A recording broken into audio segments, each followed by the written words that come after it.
Everyone, it is Monday, what's 18th of July. Sorry, my sevens and eights down there threw me off. The 18th of July, a midsummer edition, if you will, of Mental Health Mondays. I'm Mayor Chris Jensen. Honored to be with you here on this day as we talk openly about mental health and some great conversations. I'm joined by a good friend of mine, a true servant of our community and of the mental health community, Kristen Boyce, the owner of Pathways to Healing. Good morning, Kristen. Good morning, Mayor Jensen. I am so excited to be back. I love doing these, so I missed Yes. time together. So I'm excited to. We had a couple weeks off here during the holiday season with the 4th of July. I hope people had a wonderful time enjoying festivities with their friends and their family. Kristen, you and I have talked about it. It is Julie Jensen's favorite holiday. So it is always such a great time of year to celebrate all that is great about our country. But even here in Noblesville, for example, to see the parade, to see the festivities, people were out and about. And it just represented all that was good in our society. And that's important to focus on because if you turn on the TV right now, there's a lot of negative things going on as well. So great to celebrate a little bit, but we're glad to be back with you for another edition of Mental Health Monday. If this is your first time, welcome. If you are a longtime listener, thank you for continuing to tune in. If you have any questions during our show today, fire them off there in the chat. We'll do our best to get them answered on the fly. If not, we'll circle back with you and let you know kind of some answers there. This show is for you to help answer some questions. We're going to go over some awesome topics today. I'm excited. A long time coming, but 988 is a new mental health crisis line that has been established and went live this weekend. I think is it nationwide, Kristen? Correct me if I'm wrong.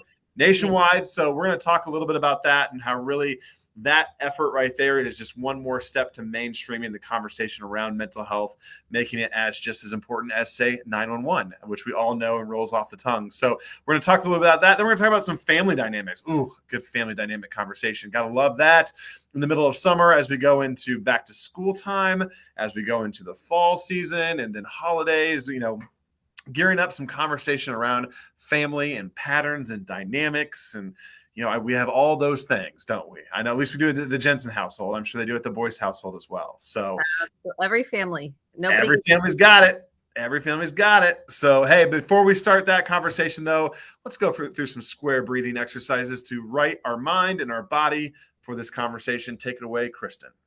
This is one of the most important steps that you can do in your life is to regulate your nervous system. And the reason why we start with this is because this is a foundation to handle any emotions that come up. If you get activated by something in this conversation or in the days to come back to the breath to help recenter you, get you back to grounding and have you less reactive so we can respond rather than react. So first thing we do is push into our feet. This is important because we're kind of centering our nervous system. We're going to inhale through our nose for 4. We're going to hold for 4, and then we're going to slowly release out our mouths for 8, like you're cooling soup or cooling a cookie.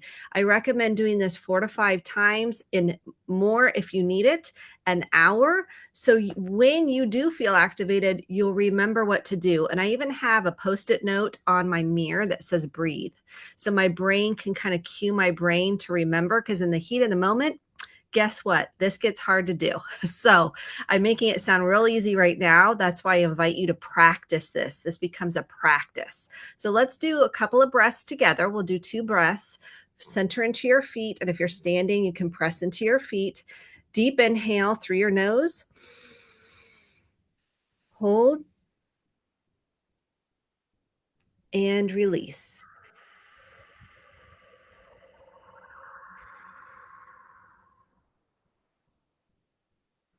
Just kind of checking into your nervous system.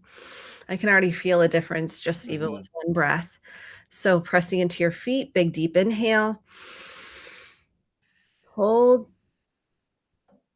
And release.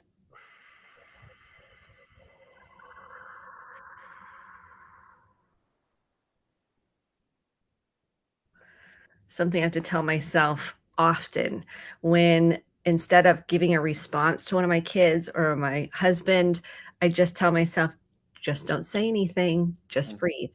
Don't say anything. And it might be 20 times I'm saying that, just breathe, till I can get my prefrontal cortex, that CEO of the brain, back online, my rational thought, and then respond. Again, I'm making it sound easy. It's a practice. Yeah, and as with everything that we do, it's a lot easier said than done. So keep practicing, as you said. Keep working on that breath. It sounds so simple, but it can be tricky. Pick a time of day, or maybe somewhere where that you're at throughout the day. I tell you all the time. I do it in the car. That's kind of my time to breathe a little bit, and so you have to practice what you preach. So get working on it. So, all right, let's talk a little bit about a new hotline that's been established, 988. And Kristen, I feel like we've heard about this for probably several years. There's been a lot of conversation around this. So I'm going to let you kind of take it from here and talk a little bit about, what it is, what it isn't, and ways that we can use this hotline. And I keep using the word hotline, probably not even the right word for it. So I'll let you kind of work through some, crisis line there. I equate it in my mind as similar to just another version of 911 versus a physical emergency. This would be more for a mental emergency, but that's how I have it. And Chris Jensen said may not be correct. So I'm going to let you walk through kind of what the purpose is here and how we maybe utilize that throughout our daily life. You are spot on. So the concept started in 2020. It's been actually going on for years and years, but the 911 system, about 20% of the calls, and I think that's more, I think that's a soft number, we're really geared towards emotional well-being, mental health calls. And that's how it started, 988. You can text or you can call. This is the big difference. You don't just have to make a phone call. A lot of people have anxiety about making a phone call. So now you can text 988 or you can make a phone call if you're experiencing any emotional distress, if you're having any suicide ideation thoughts, homicidal thoughts. And this is important. Like you're having thoughts of hurting yourself or someone else. This is an important line you can call. And they will pull in 911 if necessary. That's the key. You don't have to mitigate that. Let's say you're with somebody. I get calls all the time or questions around, I'm with somebody and I don't know what to do. The 988 number has trained clinicians. These are trained therapists that deal with mental health issues, suicide, how to do suicide calls. 24 hours a day. You can text or call 24 hours a day. So if you're with somebody, you don't know what to do, call 988. If this is a wellness check, you are going to call 911, at least at this point. But again, 988 can be a call and they can tap into 911 or pull into the appropriate authorities as need be. So if you're with somebody and you're afraid that they're suicidal, the first thing I want to say is you can ask them, are you wanting to commit suicide? Are you wanting to harm yourself? And that question people get scared of because they're afraid they don't want to plant an idea. That is the first question that they're going to ask typically on the call. They may say it a little differently, but they have to assess the situation and bring it to the light. So 988 is going to be a number you're going to want to reference, keep with you. If you're with anybody, a family member, a friend, a neighbor, a coworker, do not be afraid to use this resource. You had a question. Yeah, I was just going to comment, the term suicidal gets linked to this quite a bit. Is it really for just suicidal ideation or is it for overall mental health in general? I would love to have you kind of expand on that a little bit. Overall mental health in general. They're trying to broaden this because some people don't know, is the person suicidal or not? I just know this person is having a nervous breakdown. They are shut down. They are maybe aggravated in some way. They are depressed. Their functioning has decreased. So perhaps they're not showering. They're not bathing. They're not brushing their teeth. They're not showing up for their job. And you need some help, or you are that person, 988 is your friend. There again are their trained clinicians. It's not just if you're suicidal, if you're having a mental health crisis. So this is an acute situation where you don't know where else to turn. They will plug you into resources in your local area. So these are crisis centers across the country that have been kind of I would say, aligned with the system. And so they're trained clinicians that can then pull in support resources as necessary. And go ahead. No, that's I was just going to say because I feel like obviously our goal here is to not get somebody to a suicidal point. We want to identify this earlier, and the suicidal ideation point is kind of the peak, where obviously this crisis hotline would come in incredibly helpful. But prior to that, getting folks, I always talk about from Noble's perspective, from our Noble Act program, for example, being proactive, getting ahead of these issues, talking openly about them, plugging them into resources like you said, so maybe we can avoid getting to that point needing kind of the suicidal intervention resources there. But so can you talk a little bit about? I think people hear, like, if you come up with somebody who's maybe having a mental health crisis, maybe they're having a breakdown in the moment. Can maybe we talk a little bit about what that might look like? I know we've gone over this several times on the show, but I still think it's helpful, like what to kind of look for in folks. And this can look different. So I want to paint a picture of just trust your gut. If you think somebody is not themselves, you feel like something's really off, don't hesitate to call the number, because sometimes we just don't know what to do or say. And so we don't say anything. And we want to use this as a resource to say it's okay to call the number. They're going to plug you in or help you say or how to direct you to a proper resource. If you are struggling yourself, if you are having, again, we're going to start with thoughts of, I don't want to be here anymore. I'm a burden to other people. Why am I even, what's the point of living? I don't even see why I want to get up in the morning. Like, if these are acute on a 0 to 10 and you're scoring a 10, like the highest level, like these are invasive thoughts, please call the number. These are thoughts that are consuming you. They're taking up your energy. You don't have energy really you're having lack of energy to take care of yourself. So your resources are depleted. And so you're not bathing, you're not showering, you're maybe drinking more. Maybe you're using controlled substances to try to self-medicate. This is where we need help. These are resources where we're really trying to, I think, as a country, trying to intervene. And we're finally seeing we're in a mental health crisis. So this is long overdue. And it's going to be bumpy at the beginning because this is a new number. I mean, they're trying to tie in the 1-800-273-TALK resource. That's going to go away eventually, and everything's going to be funneled to 988. So they're trying to bridge the gap here. So it's going to be a little bumpy at the beginning. They don't want anyone to wait, like 911. We don't want anyone to wait on hold. So there's going to be immediate plug-in. If the local resource is busy, they're going to plug you into the next resource over to in terms of community. So they're going to try to plug you into resources close to you. And that's where the dispatch is going to come into play. And so if someone is like, their affect is flat, they're just flat, they don't have lots of emotion, they're just kind of non-responsive, they're just not really answering you, or they're extremely dysregulated and they can't seem to move past it. They're crying, all the time. I mean, we all cry and we know that's important. Right. Part of emotion. But if we're really not, we're looking at functioning level. And if we're not able to take care of our children, if we're not able to pay our bills, like our functioning is gone, or if we're using, like I said, substances to try to manage it, if we are really not taking care of ourselves, our hygiene decreases, our sleep is disrupted significantly, we need some help. We need to get plugged into some resources. And that is what the 988 number is for. We're trying to resource folks that need the help. If there's a crisis, this is the number to call too. If someone has cut themselves, harmed themselves in any way, or wants to harm themselves, if you want to harm yourself with any way, shape, or form, please call the 988 number or text them. So this is really revolutionary in terms of, we've had 911 for as long as we can remember. I don't even know when 911 was established.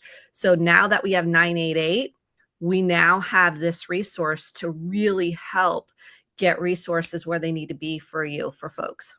Well, I think one of the most important things you said too is that 988 is going to seamlessly integrate with 911. So if you are in a mental health crisis that involves a medical emergency as well, 988 is a perfect starting point because they will get you looped into 911 and the same resources. So it's important to know. Yeah. And if it is a medical emergency, life or death, of course, 911 is the number Sure. you'll want to call. And Sure. so it's going to be kind of we're going to see how this goes. I mean, this is Dance a little bit. yeah, anytime we make a transition, we learn and then we make the system better. So there are trained resources. This is what I love. They're clinicians that deal with this day and night. And Awesome. that is the differentiating factor. This is what we're trained to do. Yep. I love it. Well, it's exciting. Congratulations to everyone across the world and country who's been working on this, because it's been a heavy lift and it's an exciting resource. So we'll touch on 988 probably every week for the next several when we have our calls here to just remind folks that it's available. But I want to turn our attention a little bit. Kristen gave me a great list of ideas to talk about today, all involving family dynamics. And I thought that was important. We'll probably continue this conversation into 2 weeks from now as well, because the summertime is a great time to spend time with your family. Doesn't everybody say that? Go spend time with your family. We all know, though, that that's not always the easiest thing. There are always family dynamics at play. So we're going to talk a little bit about, you want to start, Kristen, with the 5 family dynamics not to repeat. Maybe that might be a good starting point for us. I can tell you the Jensen family is going on their annual summer vacation on Thursday down to Lake Monroe, and everyone's coming down there. So I'm sure there's some great family dynamics that will be at play. I love my family, but there's always dynamics to work through, as with every family. So let's talk a little bit about family dynamics not to repeat. Okay, here's a couple of things just to kind of set the framework for this. This is not to blame or shame anybody, no family system or nobody in the family system. So that prevents us from really taking a deeper look if we feel like we're blaming somebody or we're blaming someone in the family. So that's not the idea of this. This is just to go, oh, I didn't know. Or maybe you did know and you're like, I want to break that cycle. And I came up with such a list that we could go on beyond the 5. So these are dynamics that will impact you generationally. So these have been passed down among the generations. And if you participate in some of these dynamics, which I know I do, so I'm not exempt from this. So I don't want to dehumanize anybody. Like, we all have stuff. And when we are willing to take a look at it and be self-aware, that's when we can make a change. So let's jump in. Okay, the first one is triangulation. What is triangulation? It's if you're in a family dynamic and you start talking about, let's say it's between, let's say you and your mom. We're just going to use this as an example. You and your mom are having a disagreement, and then you pull in dad into the disagreement. Actually, let's take mom doing this. So mom's got a disagreement with daughter, and then mom ends up pulling in another daughter into the dynamic. Okay, that's a better example. So now what the disagreement was between mom and daughter, now I've pulled in the daughter, and now we're all talking about the daughter instead of going to the daughter directly. So triangulation happens. That's when you pull a third party in the mix, when the dynamic is really between 2 people. And this happens all the time in family systems. And what happens is then what we create is this like back chatter of this is what's going on, but we're not really telling the person. And so we'll see this a lot in addictive families because we don't know what to do to help the person. So we're talking over here, but we're not really talking to the person that has the addiction because they're not responsive or receptive. And that can get really unhealthy instead of going directly to the person or trying to gain some help, like an intervention of sorts. So triangulation happens all the time in family systems, and it can be very unhealthy when the person that's on the receiving end is being talked about, but we're not telling the person to their face. So triangulation is a no-no. We want to go directly to the person we have the issue with without pulling a third party into the mix. Questions on Now, oh wait, did you say questions? Can I ask a question? questions? All right. Comments? So, what if though, like, my mom, I'm just trying to be, this is me playing devil's advocate. Elaine, I'm not really talking about you here, but like, what if I'm just trying to be a sounding board for my mom? She needs somebody to talk about it with to kind of get an idea. So I'm that sibling that's being pulled into it. And I just view it as like, yeah, I'm just trying to mediate and hear her out and listen and, trying to be helpful. I think I'm being helpful, Kristen. Sure. I mean, you Yeah. are helpful. And Yeah. it's not until you're like, well, I've heard this about 50 times and nothing's changed. And it's starting to wear on me. Mm-hmm. So you love your mom. Like, we all love our parents, but at some point you say, hey mom, I love you and I care about you. I'm not mean or nasty because I love, you care about her. I love you. And this is really between you and so and so. And I know you feel powerless over it. And sometimes we need to go, there's other options that, a therapist, a 12-step program, I'm making this up, a support group, because what happens is that starts to wear on your relationship over time. Like you love her and you want to be helpful. And I know we're using this dynamic just Yeah, like this is totally hypothetical for the record. exactly. And Poor Lynn sitting at home and like wondering, no. But in true reality is I empower people to say, I love you. And I really encourage you to, I'm giving you options. So it would be fill in the blank, go talk to somebody, go talk to that person, go to a therapist, go to a 12-step. And because I'm not sure I'm that much help in this situation. that makes sense. Okay. Yeah. All right. And it's So you're trying hard. to be helpful, but you're not really helping. You're enabling. No. Yep. There's a fine line here. And triangulation usually runs generationally. So, and we'll see all families will do this, by the way. This isn't just some families. All families get into triangulation dynamic. It's how much is that embedded into how we function. And we'll see this a lot in systems that don't talk directly to each other. It's kind of passive aggressive. It's backhanded. It's underneath the terrain instead of being direct about situations. Okay. So that's one. Let's go into boundaries. Number 2. So some systems have too rigid of boundaries and some have no boundaries at all. So this is the second dynamic that really has to be addressed. What were boundaries look like in your system? What's a boundary? A boundary is what's okay, what's not okay. Are you allowed to say what's okay with you and what's not okay with you? Or are you not allowed to say what's okay and what's not okay with you, especially as an adult where you feel guilty? You feel like you're being a bad person if you don't listen, or if you say something like, hey, I love you and this is between you and my sister and I really am not going to be helpful. I really encourage you to talk to her. And so that would be a boundary. And typically, if boundaries weren't allowed, families don't like boundaries. It feels like now the other person feels like they're being picked on, they're being attacked, they're doing something wrong. Their shame gets activated, meaning they feel like they're a bad person or they're doing something wrong. And it will prevent you from having boundaries because you'll feel too guilty. You'll feel too bad. And boundaries are essential to healthy family system. Now, if you have too rigid of boundaries, that's controlling. And that is also unhealthy because you can't control adult children. This is what people have such hard time with. You can't control. I mean, there's different circumstances where you might have to be more involved. That's different than controlling. So we have to look at, do you have rigid or do you have diffuse boundaries? What do your boundaries look like? And what has your family system boundaries been? Were you allowed to, say, hey, I'd love to come to the event and I can't? Or are you going to get shamed for not coming? Are you going to get like, well, everybody else is coming and why can't you come? And you're going to feel guilted into something that you really don't feel comfortable doing. So Isn't there a book on boundaries? There's lots of books on boundaries. I have a book entitled Boundaries. It is like Cloud, Dr. Cloud and Townsend. Yeah, that's a classic. It's been around for a long time. And they really kind of pioneered the whole boundaries. And so did John Bradshaw, Dr. John Bradshaw. He wrote the book Homecoming and Healing the Shame That Binds You. And it talks a lot about family systems and boundaries. So if you're looking at some good resources, Dr. John Bradshaw, he's no longer alive, but I recommend those to clients all the time. Great. Boundaries are huge. Okay. Number 3, lack of individuation and separation. Okay. What does this even mean? A lot of Asians. Yeah. So this is in family systems, because that's what I'm trained in. I'm a marriage and family therapist. This is appropriate human development around the teen years. And around the teen years, you start having your own thoughts, your own opinions. You're getting more vocal of what if the system will tolerate it.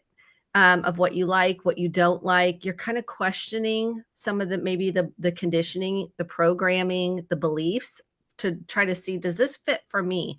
If a system can tolerate that, that's healthy.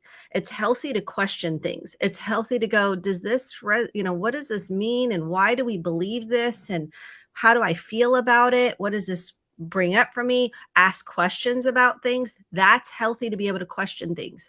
Some families feel threatened by that. It feels like you're going to now go off the deep end, and that's scary to people. They're like, oh, I'm scared for you to question us, and you should respect us, and you should never question us. And that's not healthy. Healthy human development says that is appropriate and necessary for them to question things so they have an integration of who they are, what they believe, how they feel. And that takes place over time. So towards the teen years, early 20s, you're starting to kind of separate. And you'll see that when kids go off to college, they're starting to separate. They're starting to make their own decisions. They're starting to really rumble through that.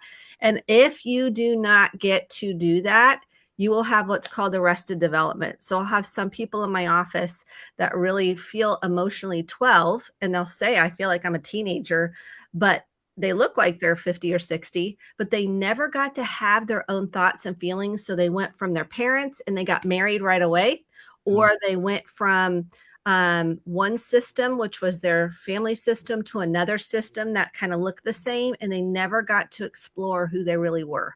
They never got to question things. So individuation, it's called differentiation. And you'll see this play out in marriages where if one person feels threatened by someone having a different opinion, that doesn't typically go well in a marriage system, and they don't know how to navigate that. That feels threatening. If we've had a secure sense of self, we can go, okay, let's talk about it. Let's work through it. Let's process it, rather than it being right, wrong, good, bad, and rigid thoughts. Yep. So differentiation is important. That's complex right there. That having those differences of opinions, I can tell you, in any marriage or any relationship, it's difficult to work through that. So, but important. A whole session for us to just yes, it can be. Can be. All right, we have like 3 minutes left. You got 2 more to go, I think. Oh yeah, well we might not get to all of them. Okay, shaming. How many systems use shame as a way to control? Like the shame says you're not good enough. Like that's not, you're bad. You're defective. Something's wrong with you. And it can be it could even be the tone I take. Like, why would you do that? You feel the shame? Like that is a wrong choice. And shame is a big part of family systems. That's a whole nother conversation. We're going to need. I think at some point in time, we can put a pin in that, but I think important at some point we should talk about what shame looks like. To your point, it's not just telling somebody they're not good enough. It maybe is how we talk to our kids or our spouse. Because I think that's really important. I think as a parent, I'm like, I would never tell my kid they're not good enough, but I've told my kid like, well, that's stupid. Why would you do that? You know, I'm pretty sure I've done that probably this weekend. So, talking about what that looks like would be helpful.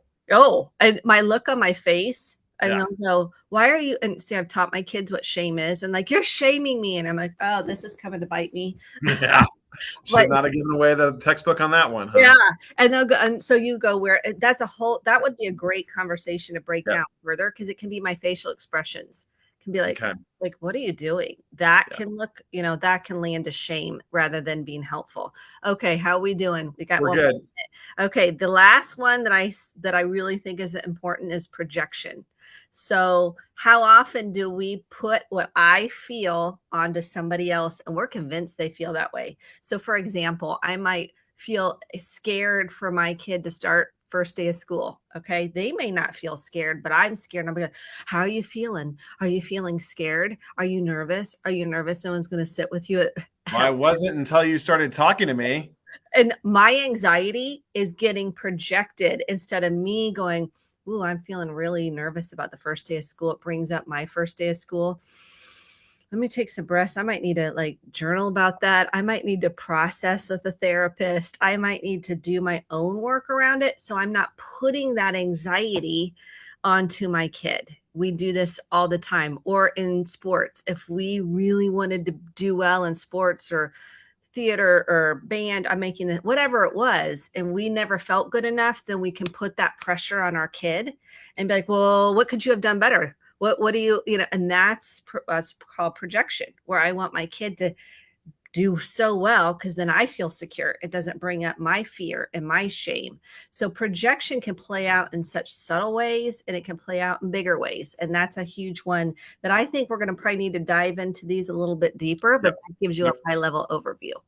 I love it. We're going to continue this conversation on family dynamics. We'll probably loop in some of these again and go a little bit deeper dive in them in 2 weeks to join us here. So, because this is obviously a meaty topic, but something that has a lot of substance around it. So, Kristen Boyce, thank you as always.